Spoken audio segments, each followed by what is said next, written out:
It is time for this morning's Real Estate Insider. Prudential Locations just released its annual State of Hawaii Real Estate Report, an expert insight into the Hawaii real estate market. And we have Scott Higashi from Prudential Locations. Scott, good to see you again. Good morning.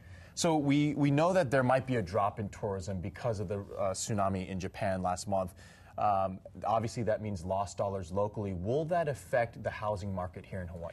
Well, I think it's too soon to tell whether or not the disaster in Japan will actually have an effect on the broader real estate market in Hawaii. What we do think is, for the short term, where the Japanese buyers have been active, perhaps in certain neighborhoods or even specific buildings, that'll have a short-term effect on the market. Now, if tourism is impacted for a long time, which generally means that consumer confidence or, worse yet, jobs are affected, then clearly that'll have a negative effect on the market, because I don't think anyone will regard that as being good. So it's something that we have to keep an eye on, and we're hopeful that tourism won't be affected and therefore jobs won't be affected.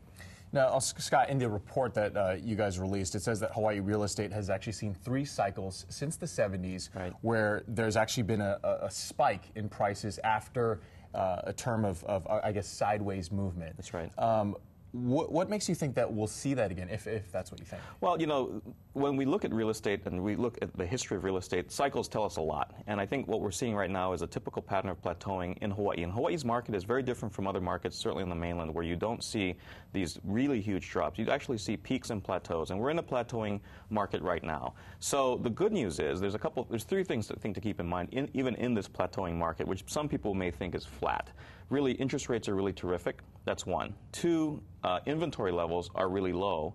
And 3, the days on market are really fast. So what you're seeing is a balance in this market where sellers who come on the market actually have buyers waiting to buy property. And there's a whole bunch of pent-up buyer demand because interest rates are so low. So it's kind of an interesting plateau effect right now. Now, it's not driving prices up dramatically yet. And we probably won't see that until maybe next year because Hawaii's market typically plateaus that way. But Scott, those price hikes that we saw, couldn't that be possibly because of the fact that, you know, they were overestimated? Like we saw on the mainland, there was a housing bubble. Right. Well, I think that part of that, what we saw in that last market hike was really this more liberal lending environment. And you've seen lenders be more conservative, much more in line with where they were supposed to be in terms of qualification, down payment. So I don't think you're going to see that same kind of rapid rise that we saw, double-digit increases, certainly not for a while. That's not really typical of a market's performance. Well, Scott, we appreciate your time and Sure. Always good insight.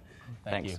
Well, and don't forget, you can also see this interview with Scott Higashi again by heading over to the morning section of our website at kitv.com/thismorning.